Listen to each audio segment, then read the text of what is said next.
Well, just yesterday, actor Bruce Willis's family announced that his health condition has now progressed to a form of dementia known as frontotemporal dementia, or FTD. Yeah, so this morning in our Health Watch, we're speaking right now with a health expert to get more details on what that is. Joining us now to talk more, Dr. Carolyn Fredericks, a neurologist at Yale and also a member of the Connecticut chapter of the Alzheimer's Association's Medical Scientific Advisory Council. Doctor, good morning. How are you today?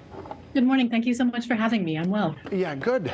Glad to have you here. Now, the last time we heard about Bruce Willis, he had been diagnosed with aphasia, which I think just to the common person was a problem processing speech or being able to speak at all.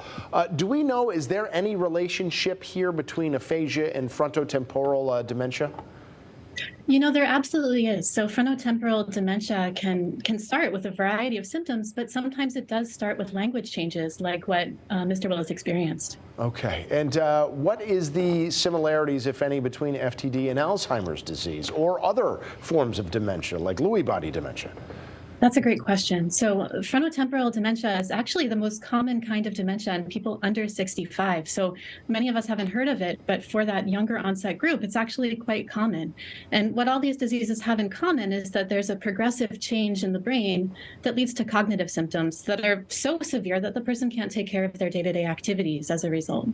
Oh, that's awful to hear. Do we know, are there any similarities or commonalities in terms of how it prevents, when it prevents, what the course or progression of the disease is like? Well, you know, Alzheimer's disease can present earlier in life as well. Some patients have what we call early onset Alzheimer's, where their symptoms, which usually have to do with memory, start before 65. Most of the time, though, it comes later in life. Frontotemporal dementia we often see in younger people. So the first symptoms are in their 50s or early 60s, or sometimes even earlier.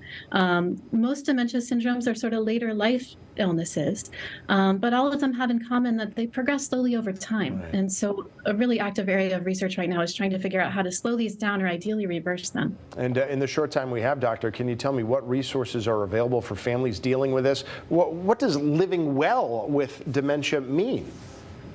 That's a great question. And I think it varies a little from person to person, but what a lot of patients tell me is that the most important thing is feeling connected to their families and families as well, having that support of their family and their community.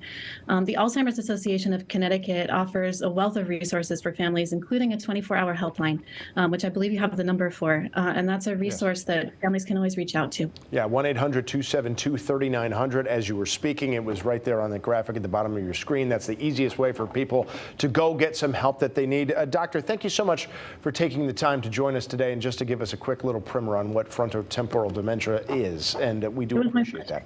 Yeah, thank you for having me.